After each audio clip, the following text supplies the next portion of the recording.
بسم اللہ الرحمن الرحیم والصلاة والسلام علی رسولہ الکریم وعلی آلہ واصحابہ اجمعین اما بعد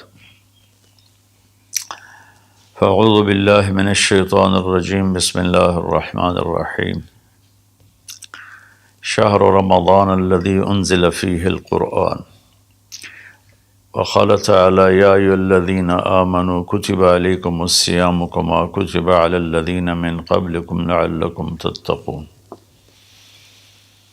وقال النبی صلی اللہ علیہ وسلم من قام رمضان ایمانا واحتسابا غفر له ما تقدم من ذنبه وقال النبی صلی اللہ علیہ وسلم من صام رمضان غفر له ما تقدم من ذنبه او کما قال۔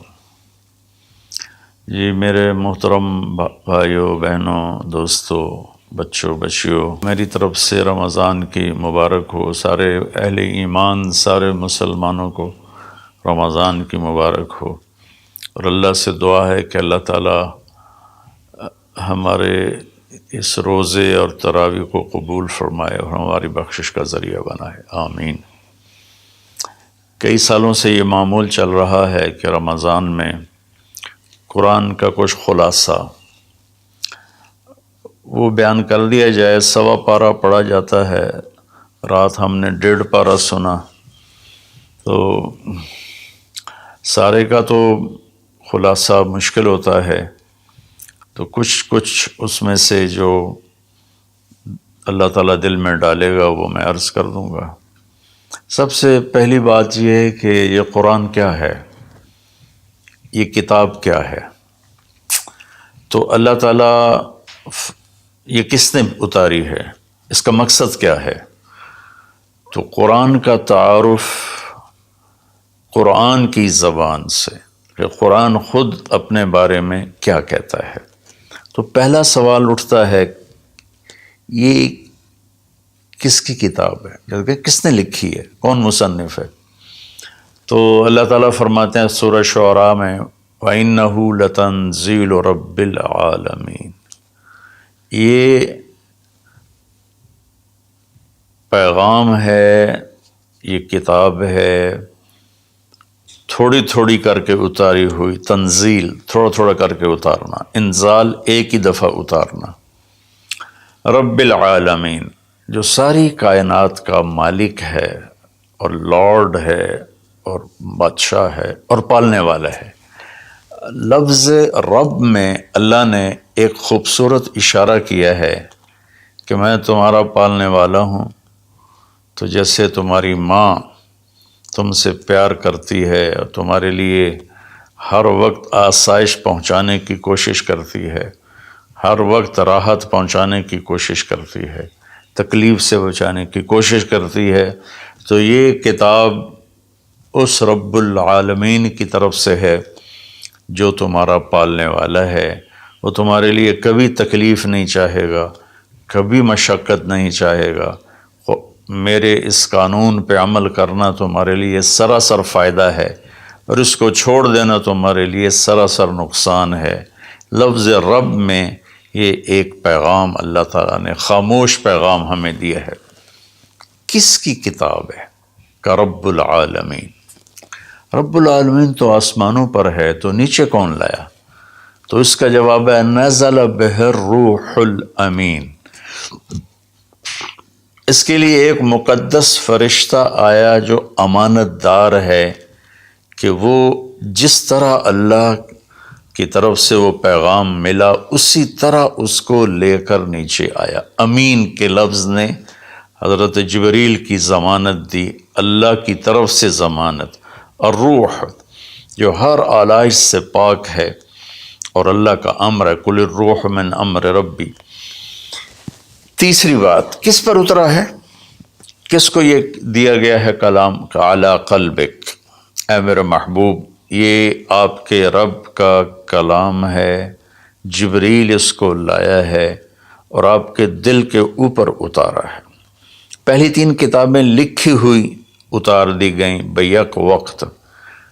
اس سے پہلے چھوٹی چھوٹی کتابیں جو آئیں ابراہیم علیہ السلام پر یا دوسرے انبیاء پر، ادریس علیہ السلام پر، وہ بھی لکھی ہوئی، یہ لکھا ہوا نہیں آیا، یہ ڈائریکٹ اللہ پاک کی زبان سے نکلا اور جبریل نے اس کو لیا اور اللہ کے نبی کے دل پر اتار دیا۔ اچھا، کس لیے آیا ہے؟ لِتَكُونَ مِنَ الْمُنذِرِينَ، یہ اس لیے آیا ہے کہ میرے محبوب آپ دنیا والوں کو بتا دیں کہ اچھائی کا انجام کیا ہے اور برائی کا انجام کیا ہے، اور اس کا نتیجہ ایک دن ظاہر ہونے والا ہے جو آخر بعد میں آئے گا، تو اس کے لیے تیاری کرو۔ منذرین صرف ڈرانے والے کو نہیں کہتے، جو پیار محبت سے کسی کو برائی کا انجام سمجھا رہا ہو، جیسے باپ کہتا ہے بیٹا یہ تو جوا نہ کھیلا کر، تو شراب نہ پیا کر، یہ تیرا نقصان ہو جائے گا، تیرا دین بھی جائے گا، تیری دنیا بھی جائے گی، اس کے سمجھانے میں ایک محبت ہوتی ہے، شدت اور سختی نہیں ہوتی۔ کس زبان میں آیا ہے؟ بلسان عربی مبین، یہ خوبصورت صاف ستھری عربی زبان میں آیا ہے۔ کائنات کی یہ وہ زبان ہے جسے اللہ نے اپنے لیے چنا۔ اللہ کا کلام عربی، میرے رسول عربی، میرے رسول کی زبان عربی، اور اہل جنت کی زبان بھی عربی۔ اللہ نے اس کو پسند کیا۔ یہ عجیب و غریب کلام ہے اور عجیب و غریب یہ لینگویج ہے۔ کسی زبان کے الفاظ کا وہ حرف کا معنی نہیں ہوتا۔ عربی زبان وہ ہے جس کے ہر حرف کا معنی ہے، الف سے لے کر یا تک ہر حرف کا معنی ہے۔ یہ عربی زبان میں آیا ہے۔ اس میں ایک یہ اشارہ بھی ہے کہ اللہ تعالیٰ عربوں سے کہہ رہا ہے کہ تمہاری زبان میں بھیجا ہے، اس کو سمجھنے کے لیے تمہیں تو کوئی مشکل نہیں ہے، اور دوسرا ہماری طرف بھی اشارہ ہے کہ تم کسی بھی زبان سے تعلق رکھتے ہو تو کوشش کرو عربی سیکھو تاکہ اللہ کے قرآن کو تم، پیغام کو تم سمجھ سکو۔ یہ مختصر سا تعارف ہے کہ قرآن کس کا کلام ہے؟ اللہ کا۔ کون لایا؟ جبریل۔ کن کے پاس لایا؟ ہمارے نبی پاک صلی اللہ علیہ وسلم۔ کس لیے لایا؟ کہ ہمیں زندگی کا انجام سمجھایا جا سکے کہ انسان ایک ایسی مخلوق ہے جو ماں کے پیٹ سے بالکل جاہل پیدا ہوتا ہے، اور اس کے مقابلے میں ماں انڈے سے نکلنے والا ہو یا ماں کے پیٹ سے نکلنے والا جانور اور کیڑے مکوڑے، یہ چونٹی کتنی چھوٹی ہوتی ہے اور انڈا کتنا چھوٹا ہوگا، تو اس سے نکل کر وہ اندھیرے میں ہوتی ہے، اور اس سے زندگی گزارنے کا پورا طریقہ معلوم ہوتا ہے کہ میرے لیے ٹھیک کیا ہے، غلط کیا ہے، صحیح کیا ہے، غلط کیا ہے۔ انسان پیدا ہوتا ہے، واللہ اخرجکم من بطون امہاتکم لا تعلمون شیئا، میرے بندو اللہ نے تمہیں ماں کے پیٹ سے نکالا، تم کچھ بھی نہیں جانتے تھے، تو ہمیں باہر سے علم لینا ہوتا ہے، اور باقی کسی مخلوق کا امتحان نہیں، میرا اور آپ کا امتحان ہے کہ اللہ تعالیٰ فَهَدَيْنَاهُ النَّجْدَيْنِ، یہ دو راستے ہیں، یہ سیدھا ہے، یہ غلط ہے۔ قرآن سیدھا راستہ بتاتا ہے، إِنَّ هَذَا الْقُرْآنَ يَهْدِي لِلَّتِي هِيَ أَقْوَمُ، قرآن تمہیں سیدھا راستہ بتاتا ہے۔ اور شیطان کیا کرتا ہے؟ وہ ہمیں غلط راستہ بتاتا ہے، وہ ہمیں یجادلوکم وَإِنَّ الشَّیَاطِینَ لَیُوحُونَ إِلیٰ أَوْلِیَائِہِم، کہ یہ شیطان کی بھی وحی چلتی ہے جو اس لیے ہوتی ہے کہ لِتَکُونُوا مِنْ أَصْحَابِ السَّعِیرِ، کہ تم جہنم میں جا کے گر جاؤ، چلے جاؤ۔ تو اس لیے اس قرآن کا سیکھنا، چلو ہم عربی تو نہیں سیکھ سکتے ہیں، عمر کا ایک ایسا حصہ، لیکن اس کا ترجمہ پڑھ سکتے ہیں۔ ہر مکتب فکر کے علماء نے ترجمہ کیا ہوا ہے، تو وہ ترجمہ تھوڑا تھوڑا پڑھیں تو انشاءاللہ ہمیں پتہ چلے گا کہ اللہ ہم سے کیا کہتے ہیں۔ پھر اس قرآن کا مقصود کیا ہے؟ وہ ہدایت ہے۔ الف لام میم ذالک الکتاب لا ریب فیہ ھدی للمتقین۔ یہ کتاب کی پہلے اللہ نے ضمانت دی کہ یہ ہر شک و شبہ سے بالا تر کتاب ہے، دنیا میں کوئی یہ دعویٰ نہیں کر سکتا، نہ بولنے والا نہ لکھنے والا۔ انبیاء کے سوا بڑے سے بڑا علامہ ہو بولنے میں خطا کھائے گا، بڑے سے بڑا علامہ ہو لکھنے میں خطا کھائے گا، صرف میرے رب کا انبیاء اور میرے رب کا کلام ہر خطا سے پاک ہے۔ تو یہ کس لیے ہے؟ ہدن للمتقین، یہ ہدایت ہے۔ ہدا یہ چونکہ عربی زبان ان کی تھی تو اللہ تعالیٰ نے انہی کی، سبحان اللہ، انہی کے استعمال کے مطابق جب قرآن کو اتارا تو وہ ہل کے رہ گئے۔ ہدا ویسے تو کہ سیدھا راستہ، لیکن ہدا اس چٹان کو کہتے ہیں جو سمندر میں ابھری ہوئی ہو، پانی سے باہر نکلی ہوئی۔ سمندر کے اندر بے شمار پہاڑ ہیں جو ہمارے زمینی پہاڑوں سے زیادہ ہیں، تو کہیں کہیں وہ اوپر نکل آتے ہیں، اور ان پر جب سورج کی چمک پڑتی ہے تو وہ چوٹیاں روشن ہو جاتی ہیں۔ اس روشن چوٹی کو عرب جب سفر کرتے تھے یا دوسرے بھی جب بحری سفر کرتے تھے تو ان کو نشانی بناتے تھے کہ یہ پہاڑ کی چوٹی فلاں جگہ کا پتہ بتاتی ہے، یا سمجھیے جدہ کا پتہ بتاتی ہے، یہ یمبو کا پتہ بتاتی ہے، یہ خلیج عقبہ کا پتہ بتاتی ہے۔ ایک مثال دے رہا ہوں۔ تو ہدا اس پہاڑ کی چوٹی کو کہتے ہیں جس کو دیکھ کر بحری جہاز اپنی سمت اور راستے کو صحیح کرتے تھے اور منزل تک پہنچتے تھے۔ تو اللہ نے اس کتاب کو ہدا فرمایا ہے کہ انسانی سمندر میں، انسانی زندگی کی کشتی کے لیے، میں پھر دہراتا ہوں، انسانیت کے سمندر میں انسانی زندگی کی کشتی کے لیے یہ جو قرآن ہے یہ وہ چوٹی ہے پہاڑ کی جس سے تم راستہ پاتے ہو اور جس سے تم اپنی منزل تک پہنچتے ہو۔ ایک مقصد تو اس کا یہ ہے کہ مجھے کیا کرنا ہے قرآن بتائے گا، کیا نہیں کرنا قرآن بتائے گا۔ جو کہا گیا وہ کر لو، جس سے روکا ہے وہ چھوڑ دو۔ دوسرا، قرآن کا مقصود کیا ہے؟ ھذا بلاغ للناس، یہ پیغام ہے لوگوں کو پہنچانے کے لیے، جس کو امت آج بھلا چکی ہے۔ مدت ہوئی صیاد نے چھوڑا بھی تو کیا، تاب پرواز نہیں راہ چمن یاد نہیں۔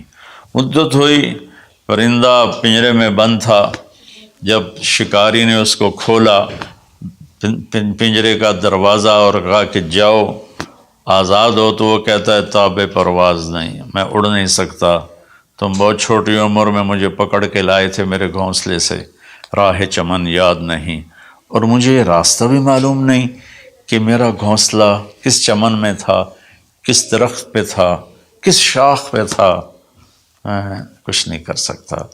اس وقت امت خواہشات کے پنجرے میں اس طرح بند ہوئی ہے کہ راہ چمن یاد نہیں، تاب پرواز نہیں، راہ چمن یاد نہیں، کہ اللہ تعالیٰ نے ہمیں یہ سورہ ابراہیم کے آخر میں ھذا بلاغ للناس، یہ لہجہ ہے قرآن کا، یہاں ھذا بلاغ للناس، یہ پیغام ہے لوگوں کو پہنچانے کے لیے، وَلِيُنذَرُوا بِهِ، تاکہ انہیں خبردار کیا جا سکے، وَلِيَعْلَمُوا، تاکہ وہ جان لیں، أَنَّمَا هُوَ إِلَٰهٌ وَاحِدٌ وَلِيَذَّكَّرَ أُولُو الْأَلْبَابِ، کہ ایک ہی اللہ ہے، ایک ہی معبود ہے، ایک ہی الہ ہے، ایک ہی مدد کے قابل، ایک ہی پکارے جانے کے قابل، ایک ہی ہے جس کو پکارنا بھی ہے، بلانا بھی ہے، مانگنا بھی ہے، جھولی بھی پھیلانی ہے۔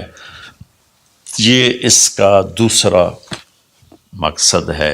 اس امت کو ایسا نبی ملا جس کے بعد کوئی نبی نہیں آئے گا، کوئی نبی نہیں آئے گا۔ نبی اللہ بھیجتا ہے، خود بخود کوئی انسان نبوت کا دعویٰ کرے تو اس سے وہ نبی نہیں بنتا ہے، تو نبی اللہ بھیجتا ہے اور اللہ پسند کرتا ہے۔ تو ہمارے نبی آخری ہیں، لہٰذا اس کتاب کا پیغام دنیا کو پہنچانا ہم سب کے ذمہ ہے کہ ہم انہیں بتائیں کہ بھائیو آگے ایک زندگی آ رہی ہے۔ 2 باتیں ہو گئیں۔ تیسری بات یہ ہے کہ اس وقت ایک ماحول بنا ہوا ہے کہ دین پہ چلنا بڑا مشکل ہے، دین پہ چلنا بڑا مشکل ہے۔ تو اللہ تعالیٰ نے بسم اللہ الرحمن الرحیم، یہاں سے اللہ نے تسلی دینی شروع کی کہ میں شروع کرتا ہوں اس اللہ کے نام سے جو رحمان بھی ہے رحیم بھی ہے، مہربان ہے، نہایت رحم کرنے والا ہے۔ تو پہلا ہی جملہ بتاتا ہے کہ جو رحمان و رحیم ہو وہ کوئی ڈنڈے سوٹے کا قانون تو نہیں بنائے گا، بہت نرم سا بنائے گا، ہماری فطرت کے مطابق بنائے گا۔ بھوک کی حالت میں روٹی کھانا کون سا مشکل کام ہے، افطاری کے وقت کھانا کون سا مشکل کام ہے، ہر کوئی جھپٹنے پر تیار ہوتا ہے۔ پھر دوبارہ اللہ نے تسلی دی، الحمدللہ، سب تعریفیں اس اللہ کے لیے ہیں۔ حمد اور مدح یہ قرآن کے 2 لفظ ہیں۔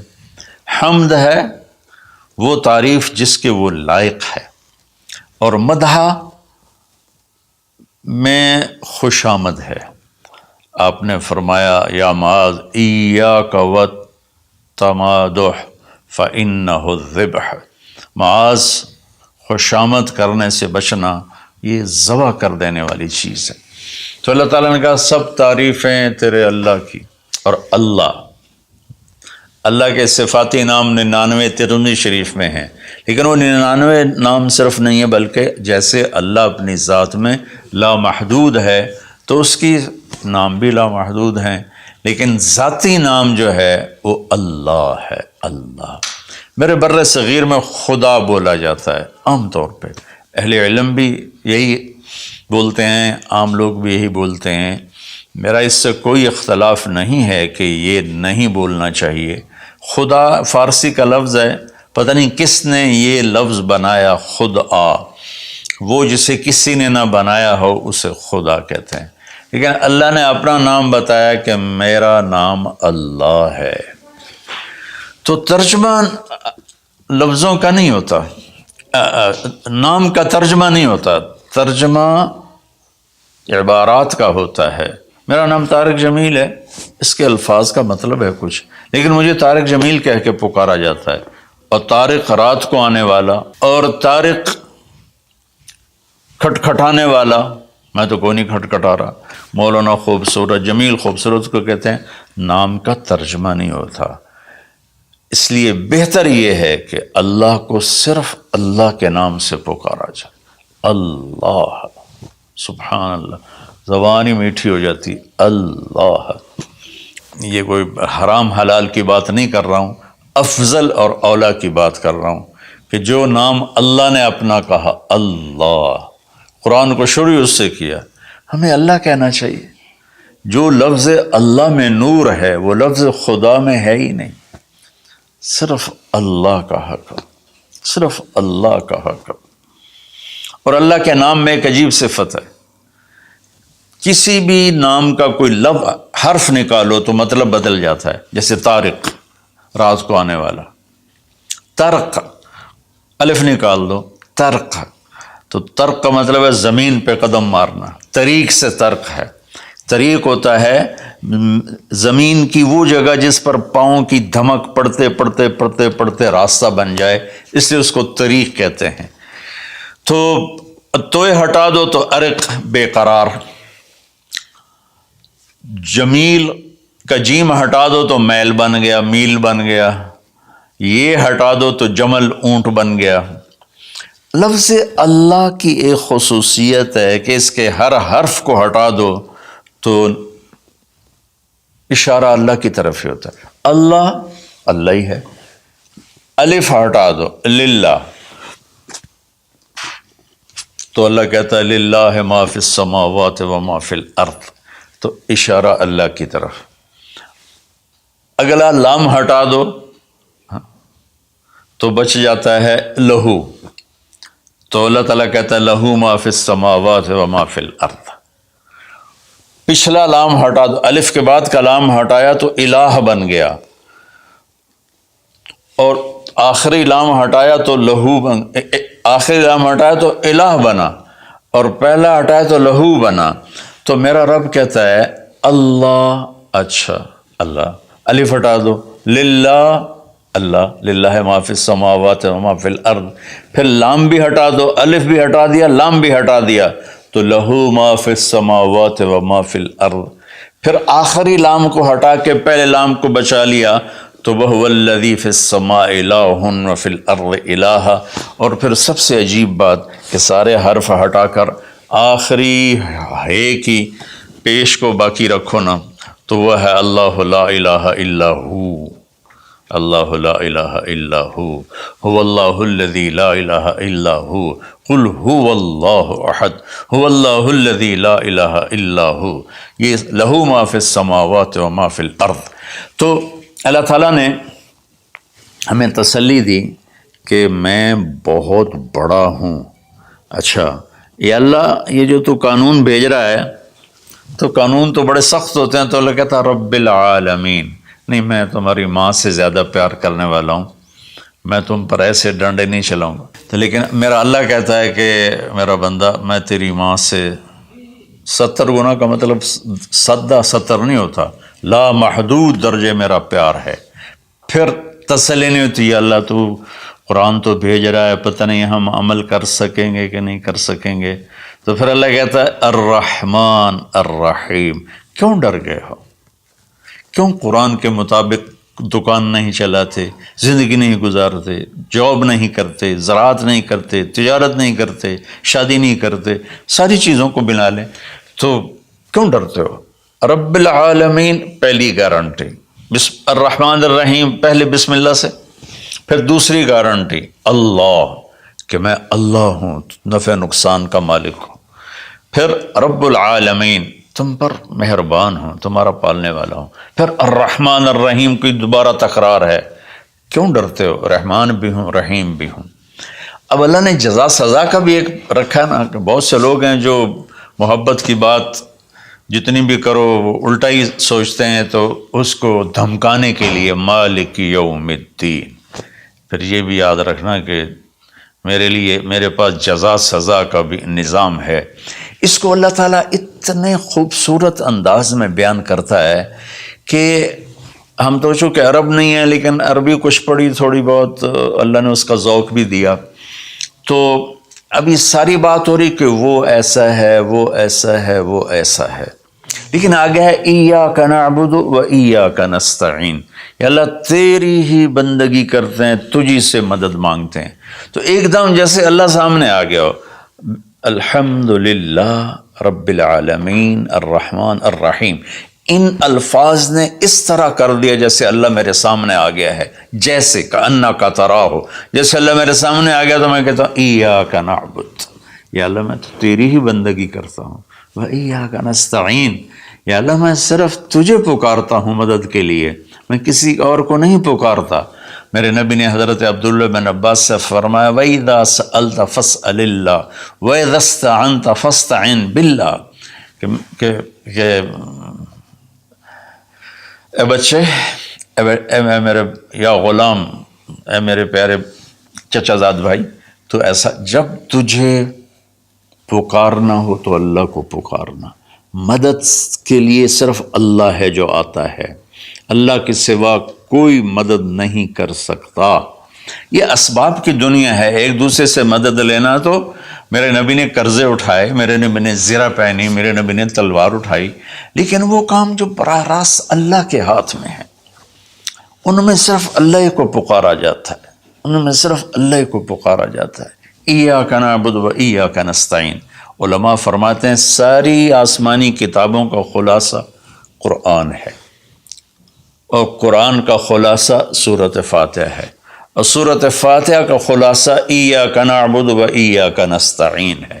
اے میرے اللہ، یا اللہ، یہ صرف اللہ کے ساتھ ہے اور کسی کے ساتھ نہیں ہے. تو پھر اللہ تبارک و تعالیٰ، چونکہ میں نے پہلے شروع میں کہا تھا کہ ہم زندگی گزارنے کا طریقہ نہیں جانتے، تو اللہ نے ہم سے یہ دعا ہم پہ فرض کر دی کہ تم نے یہ مانگنا ہے، جو کہ تم اندھے ہو، جاہل ہو، کہو اہدنا، کتنی ضروری ہے. اللہ کہتا ہے روٹی مانگو، پانی مانگو، بیوی مانگو، بچے مانگو، جی کپڑے مانگو، زمین مانگو، جائیداد مانگو، صحت مانگو، عزت مانگو، سب کچھ مانگو.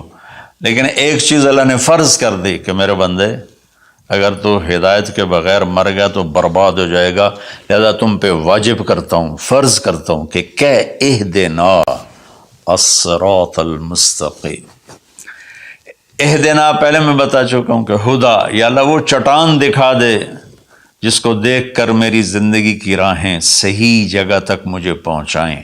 ہدا، عرب اس کو سن کے ہل گئے تھے کہ وہ محاورہ سمجھتے تھے، ہم محاورہ نہیں سمجھتے، لیکن عرب کیوں ہل گئے تھے؟ کہتے کیا کمال ہے یار، یہ کیا آدمی کہاں سے بولتا ہے، کیا بولتا ہے. وہ تو ابو جہل سے پوچھا اخنس ابن شریک نے، سچ سچ بتا محمد جھوٹے ہیں کہ سچے ہیں؟ کہنے لگا اللہ کی قسم سچے ہیں، پر نہیں مانوں گا، میں بنو ہاشم سے مقابلہ کروں گا، نہیں مانوں گا، سچے ہیں.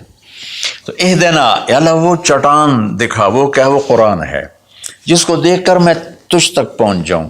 صراط، سیدھے راستے کو کہتے ہیں. صراط جس پر کسی قسم کا کوئی کھڈا نہ ہو، جیسے موٹر وے. اب موٹر وے بنائے تو ہم لوگ اپنے گاؤں سے، ابھی میں گاؤں سے ہی بات کر رہا ہوں، ملتان کے لیے جانا ہو، لاہور، اسلام آباد، فیصل آباد، موٹر وے سے جاتے ہیں. صراط موٹر وے کو کہتے ہیں. المستقیم جس میں وہ نہ ہو، زیادہ موڑ نہ ہو بلکہ سیدھا ہو. الذین انعمت علیہم، نعم اس بوٹی کو کہتے ہیں جو سردی گرمی میں خشک نہیں ہوتی، سدا بہار سرسبز ہوتی ہے. تو نعمتاً، یا اللہ وہ راستہ دے جس میں ہر چیز ملتی ہو، سبزہ بھی ہو، خوشیاں بھی ہوں، اور اس کے راستے میں کوئی سروس اسٹیشن بھی ہو، اور کھانے پینے کا سامان بھی ہو، کوئی بوفے بھی ہو، اور کوئی جو پیٹرول اسٹیشن بھی ہو. آج کی زبان میں کہہ رہا ہوں، یا اللہ وہ راستہ دے جو آباد ہو، جو سرسبز ہو. نعم کے اندر یہ معنی موجود ہے. غیر المغضوب علیہم ولا الضالین. پھر کہا آمین، زور سے کہو آمین. تو میرے رب نے فرمایا کہ یہ مانگو کہ مجھے سیدھی راہ دکھا. تو میرے بھائی بہنوں، حضرت علی رضی اللہ تعالیٰ عنہ علیہ السلام کا فرمان ہے کہ اگر میں سورۃ فاتحہ کی تفسیر کروں تو 70 اونٹوں پہ لا دی جائے گی. 7 آیات ہیں تو ہر آیت کے لیے 10 اونٹ. اور ایک دفعہ فرمایا کہ عشاء کی نماز پڑھ کے بیٹھے اور فرمایا کہ میں تمہیں بسم اللہ الرحمن الرحیم کی تشریح کر کے بتاتا ہوں، اس کا مطلب بتاتا ہوں. تو با سے شروع ہوئے، با صرف لفظ با سے شروع ہوئے، اور فجر کی اذان ہو گئی، با کی شرح چل رہی تھی. تو سورہ یعنی بقرہ، یہ سارے، اب ایک اور روایت ہے کہ سورہ بقرہ سارے قرآن کی سردار ہے، اور سورہ بقرہ کی سردار آیت الکرسی ہے جس میں اللہ اپنا تعارف کرواتا ہے. تو اس میں اللہ تعالیٰ نے شروع ہی میں ایک حکم دیا، یا ایھا الناس اعبدوا ربکم الذی خلقکم والذین من قبلکم لعلکم تتقون. اگر میں ساری سورہ بقرہ کا خلاصہ بتاؤں تو یہ آیت ہے کہ اے لوگو، یا ایھا الذین آمنوا نے کہا اے دنیا کے انسانوں، اس رب کی بندگی کرو جس نے تمہیں پیدا کیا، جس نے تمہیں بنایا، جس نے جعل الارض فراشا والسماء بناء. وہ رب جس نے تمہارے لیے زمین کا فرش بچھایا، آسمان کی چھت کو تمہارے اوپر جس نے تان کے رکھ دیا، اور ما لہا من فروج، کہیں سے وہ پھٹی ٹوٹی نہیں ہے. تو اس رب کے سامنے جھکو، اس رب کے سامنے جھکو. عبدہ اس بوٹی کو کہتے ہیں جو صحرا میں پیدا ہوتی ہے اور ہر وقت سرسبز رہتی ہے، اور اونٹ جب اس کو دیکھ لیتا ہے تو پھر وہ کسی جھاڑی کی طرف نہیں جاتا، سیدھا اس بوٹی کے اوپر جاتا ہے. تو میں قربان جاؤں، لفظ عبدہ میں، یہ عبد میں یہ اشارہ ہے، عبادت میں یہ اشارہ ہے کہ میرے بندو، میں تمہارا ایسا رب ہوں کہ تم میرے بغیر رہ نہیں سکتے ہو. تو ایسے میری طرف آؤ جیسے وہ تمہارے اونٹ تو ان کی عزت تھے، ان کا تاج تھے. تو میں تمہیں یہ پیغام دیتا ہوں کہ میرے بن کے چلو، میرے بن کے چلو۔ آخر میں حضرت یعقوب علیہ السلام کا انشاءاللہ سورہ یوسف میں اللہ تعالیٰ نے زندگی تو اس کی تفصیل آئے گی، لیکن یہاں صرف اتنی بات کہ اللہ تعالیٰ نے باپ کے روپ کیسا ہونا چاہیے، ایک باپ کو باپ کیسا ہونا چاہیے، اس میں جو یعقوب علیہ السلام کو فٹ کیا ہے اور کسی نبی کو فٹ نہیں کیا ہے، کہ یعقوب علیہ السلام نے اپنی اولاد جو نافرمان تھی ان کے ساتھ کس طرح زندگی گزاری، جو کھو گئے ان پر کیسے صبر کیا، اور جب وہ دنیا سے جانے لگے تو اس وقت کیا فکر کیا۔ تو مرنے والا کبھی کسی سوچ میں ہوتا ہے، کبھی کسی سوچ میں ہوتا ہے، تو یعقوب علیہ السلام نے فرمایا ما تعبدون من بعدی، دیکھو بیٹو میں جا رہا ہوں، میرے بعد کس کی عبادت کرو گے؟ تو انہوں نے کہا کہ ہم آپ کے رب کی اور ابراہیم کے رب کی، اسماعیل کے رب کی ہم عبادت کریں گے۔ تو والدین کے اوپر ذمہ ہے انہیں اپنے اللہ کا تعارف کرانا، اللہ کی پہچان کرانا، ڈنڈے سے نہیں، محبت سے، پیار سے، نصیحت سے۔ تو والدین پیار محبت سے اپنی اولاد کو اس پر لائیں۔ سورہ بقرہ اتنی لمبی صورت ہے کہ ابو علی رحمۃ اللہ علیہ بغداد میں 6 صدی کے عالم تھے، وہ سورہ بقرہ کو شروع کیا، اس کی شرح کرتے کرتے کرتے 32 سال گزر گئے اور وہ مر گئے، اور سورہ بقرہ وہ پوری نہیں کر سکے تھے۔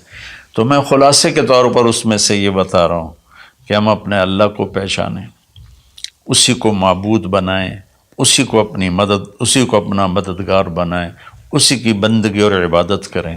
اور ایک چیز میں نے چن کے دکھائی کہ ایز اے والدین ہمیں اپنی اولاد کو کس حال میں چھوڑ کے جانا ہے، اور اس سے پہلے میں نے قرآن کا تعارف کروایا۔